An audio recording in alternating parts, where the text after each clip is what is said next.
católico, vai ser uma limpa. Na mesma noite ligaram para mim, pastor, fique tranquilo, nós não vamos fazer isso, nós não sabíamos que estava sendo batendo, não sabíamos. E eu disse esse cara de bobo na minha cara assim. Elegemos um vereador mais votado daquele ano lá. Mais votado da igreja, crente, presbítero da igreja, mais votado na cidade. E já foi no bigode, rapaz, a partir tu fica de olho. Se tu pensa, homem sim, bem ignorante, mas bem ignorantão. Se tu souber de alguma coisa, não toca lá, nós já vamos no mesmo dia, prefeito. Aonde tivemos lá atrás. Nunca mais falou nisso lá, irmãos. Sossegaram, tiraram as placas, tudo, era cheio de faixa, isso estou falando, irmãos, há 5, 6 anos atrás, cheio de cartazes, até com órgãos genitais nas paredes do colégio para criança ensino fundamental. Acredita nisso? Lá na cidade é pequena, irmãos, mas de lá o negócio começou a... E aí qual que era a cidade? Otacílio Costa. Lá em Otacílio? Otacílio Costa. São José, a cidade grande, aprovou a ideologia de gênero. Aprovou. Aí a igreja foi lá e elegeu o pastor Antônio. O pastor Antônio entrou lá, chutaram, irmãos, com 2 anos de mandato, lá chutaram, a prefeita voltou atrás e desfez o decreto que ela havia assinado. Fizeram ela voltar atrás, então volta atrás, o resultado também não está mais no poder, né? Não, o negócio é, nós como igreja, nós temos que dizer, como disse o ministro lá, a igreja não vai pegar em armas, mas nós estamos dispostos a morrer pela fé. Nós somos dispostos, não vamos pegar em armas para matar ninguém, não. Nós somos um povo de paz, mas estamos dispostos a morrer pela nossa fé. Página 84, vamos continuar lendo aqui. O nome é complicado. Reavivamento Carolígio, lê para nós em produção, Alisson. No período da igreja medieval, houve um grande despertamento intelectual no labor teológico. Este reavivamento do saber foi patrocinado pelo imperador Carlos Magno, homem que, além de mostrar-se exímio estrategista militar, amava o saber e dedicou-se por promover a cultura no Ocidente. Para tanto, contou com a colaboração de inúmeros intelectuais de seu tempo. Entre estes, podemos mencionar o famoso Alcuino. Este foi convocado por Carlos Magno para, juntamente com outros sábios, reanimar e reformar os estudos. Segura aí. Surge no ano 800,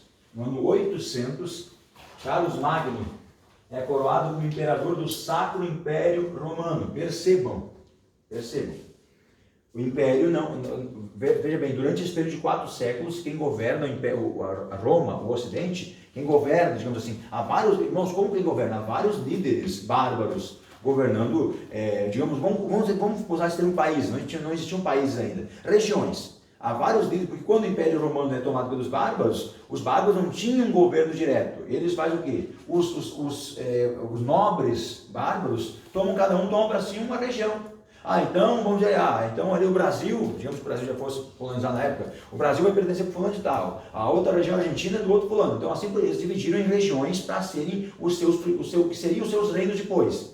Só que, debaixo dessa cultura, desse governo dos bárbaros, existe o governo da igreja. E o governo da igreja prevalece sobre o domínio dos bárbaros.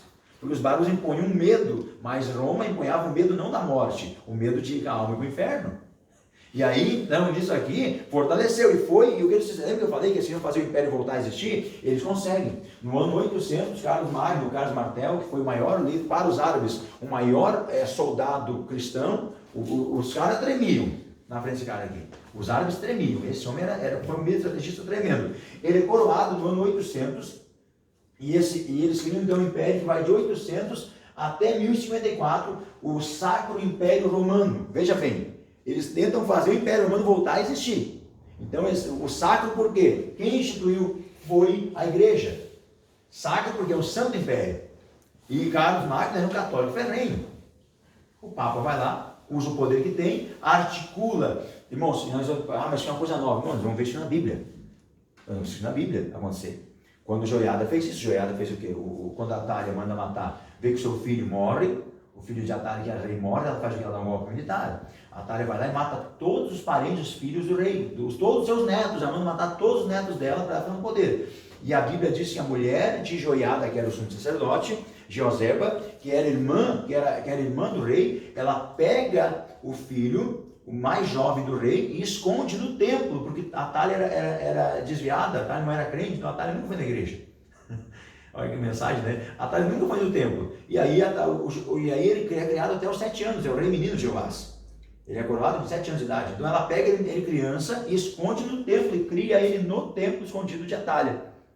Pense bem. A casa de Davi, a residência do rei, ficava próxima do templo. Tinha uma porta de acesso ao templo que Salomão havia feito já. Ela nunca foi no templo. O templo estava abandonado. E o menino está crescendo lá dentro. Enquanto isso, Joiada, o sumo sacerdote, ele articula, porque a rainha era ela. Então mas ele é o líder espiritual. Ele articula com os soldados da guarda, vai articulando a tomada do poder. Até que um dia ele reúne todos os soldados da guarda, soldados reais, os peleteus, né, que eram soldados da guarda real, a guarda do rei, que não eram judeus na sua grande maioria, eram mercenários, né? Por quê? Porque todo rei que era inteligente colocava mercenários guardar a sua guarda real. Por quê? O mercenário não ganhava nada se o rei caísse. A menos só a cabeça deles era cortada, né? Porque eles eram muito bem pagos. Agora, um judeu podia matar o seu rei e tomar o poder. Agora, um não-judeu não podia ser rei de Israel. Então, por isso que quando fala peleteus ali, irmãos, os peleteus, os fariseus que eram os guardas reais de Davi, liderados por, me fugiu o nome dele agora, que era o primeiro comandante, eles eram os guardas reais que não eram judeus, eram pagos, eram mercenários pagos, porque esses eram os guardas, e esses eram os guardas de todos os reis de Israel. E aí Joiada faz a articulação política, e no dia dá o golpe. Quando Joiada escuta, só está achando o grito do povo: viva o rei, viva o rei. Joiás é coroado com 7 anos de idade. E a Bíblia diz que enquanto ele cresceu, e todas as decisões dele foram orientadas por Joiada. Quando Joiada morreu, ele virou a casaca, fez o contrário e morreu desviado ainda depois. Né? Começa tão bem, irmão. Começa tão bem, não termina em nada, né? Então aqui, poder, né? Poder. Ausência de conselho. Enquanto a Bíblia diz que fez o que era bom aos olhos do Senhor todos os dias em que viveu Joiada. Após a morte dele, se desviou. É tremendo isso. Então Roma deveria ser independente de Constantinopla. Veja o que está acontecendo aqui. Eles criam, porque acontece, tem o Império do Oriente ainda lá. Lembra que eu falei? Ainda tem o Império do Oriente. Tem o imperador e tem um bispo. Não tem o Império no Ocidente. Tem um bispo lá, tem um Papa. Só que o Papa ainda está ligado a Constantinopla, porque ele não tem imperador, então depende de Constantinopla. Agora eles fazem o quê? Dão um golpe ali, preparam, tudo articulam, e de repente do nada sai a notícia: Roma passa a ter um império novamente. O Sacro Império Romano. O imperador Carlos Magno se torna o grande líder da época, do momento histórico. Ele se torna imperador e agora Roma não depende mais de Constantinopla. E isso vai culminar para gerar o Cisma do Oriente. Nesse momento esse homem surge, né? Com o império, os homens santos, graves, a gente já vai voltar a falar da igreja do papado destruído ali, tá? Mas com o império, os homens santos que estavam nos mosteiros, que foram para lá, veja bem, que formaram os feudos, que levaram para lá, para as cavernas da oração, que atraíram as pessoas para lá, eles começam a voltar para as cidades e caem na depravação. Veja bem, irmãos, o poder, ele corrompe as pessoas, só porque são corruptíveis, é verdade. Mas ele corrompe, ele tem um poder de influência muito grande, quando as pessoas não têm consciência, não têm fé o suficiente para lidar com isso. Porque eles voltam, né, e caem na depravação gerada pela riqueza clerical. Quando eles saem das cidades, o povo estava sem poder, sem influência em nada, eles vão para lá. Agora eles voltam, e a igreja agora tem um poder tão grande que criou até um império de volta. E aí nós vamos ver a podridão que estava lá dentro das cidades. E esses homens vão se prostituir na cidade também. Vamos ler ali. Esse que indigna Lutero, né? Quando ele chega... Sim, quando chega em Roma, ele olha, Santa Roma, eu de saúde, vai de lá e está desviado já. Ele chegou lá e viu as pessoas vendendo. Irmãos, vendia-se na época leite da Virgem, vendia-se na época pedaços da cruz de Cristo, irmãos. Diz o historiador que se levantasse todos os pedacinhos de madeira que tinha, tipo assim, a cruz de Jesus era tão grande que não ia ter espaço para colocar ela. De tanta madeira foi vendida a cruz de Cristo. Vendia os pedaços da cruz de Cristo. Irmãos, parece brincadeira. Leite da Virgem, pedaços da cruz de Cristo, cravos que foram usados para a crucificação, irmãos, era o que chamamos de as relíquias sagradas, que foi uma das maiores práticas desse período aí, da venda. As pessoas enriqueceram muito, irmãos. O cara dava de tudo para ter um pedacinho da cruz em casa, um amuleto. Olha a idolatria. Então o pessoal dava de tudo: meu Deus, eu vou ter um pedaço da cruz em casa. Ali a pouco, não era um pedaço da cruz, era uma imagem de São Pedro. Meu Deus, uma imagem de São Pedro. Veja como começa a evoluir o negócio. uma imagem de São Pedro na minha casa, a imagem da Virgem Maria, do menino Jesus. Meu Deus do céu, perceba isso, um povo cego, que não tinha acesso à Bíblia, e que era ensinar de forma errada, porque só queria usurpar e tirar o dinheiro do povo. Neste momento o povo está... Lutero, irmãos, Lutero é a alavanca da reforma, só que a reforma já estava em andamento já. Vamos falar sobre isso na reforma, já estava em andamento alguns anos antes. Eu já havia movido ali um negócio, Lutero vem para ser a separação, não foi Paulo contra o judaísmo, é Lutero contra o catolicismo. Porém, a reforma estava andando ali, estava engatinhando já debaixo das barbas de Roma, né? Lá em Florença, na Itália, debaixo das barbas de Roma, o negócio estava fluindo já. Mas nesse momento, a podridão é tão grande.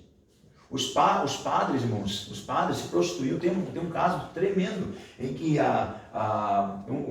o bispo de Roma, no caso o Papa de Roma, ele mandou mandar buscar as mulheres em casa, mandou buscar a esposa, que é uma mulher muito linda, segundo a história, a esposa isso quem conta não é o historiador da igreja, fugiu o nome dele agora, está no livro As Dogmas do Catolicismo, A Face Oculta do Catolicismo Romano, em que ele manda buscar a esposa do prefeito de Roma para estar com ele no quarto. Quando ele manda buscar a esposa do prefeito de Roma, essa mulher era crente. Ela pediu aos guardas e o prefeito entregou. Perceba a podridão que estava em Roma. E ele, para ir deitar com ele. Quando ela foi para buscar, só me permita me arrumar. Quando ela foi no quarto, ela pegou a espada e se jogou sobre a espada. Deixou escrito: eu prefiro a morte com Cristo do que meu corpo seja violado por um homem infiel. Então ela, é tipo assim, a podridão era tão grande, mas tão grande, que o clero se prostituía. Havia um crescente homossexualismo no meio deles também. Enfim, estava muito, irmãos, estava uma nojeira aquilo.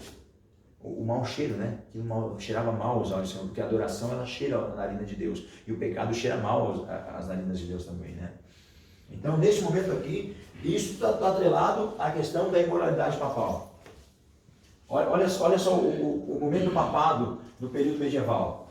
A imoralidade papal, a excessiva autoridade que eles tinham, as riquezas que eles possuíam, homens que não eram regenerados e ocupavam posição no clero, a corrupção do clero, a degradação da religião e o abandono do povo. O povo estava miserável, tiraram tudo que eles tinham, abandonaram totalmente a religião, corromperam o clero, os homens nem convertidos eram, irmãos, pessoas que nem eram católicos assumiam posição de clero. Sabe, que assumir uma posição de bispos, irmãos, era uma posição que era negociada. Virou política, né? Política. Se você tivesse influência X, você tinha um cargo no clero. Pessoas que não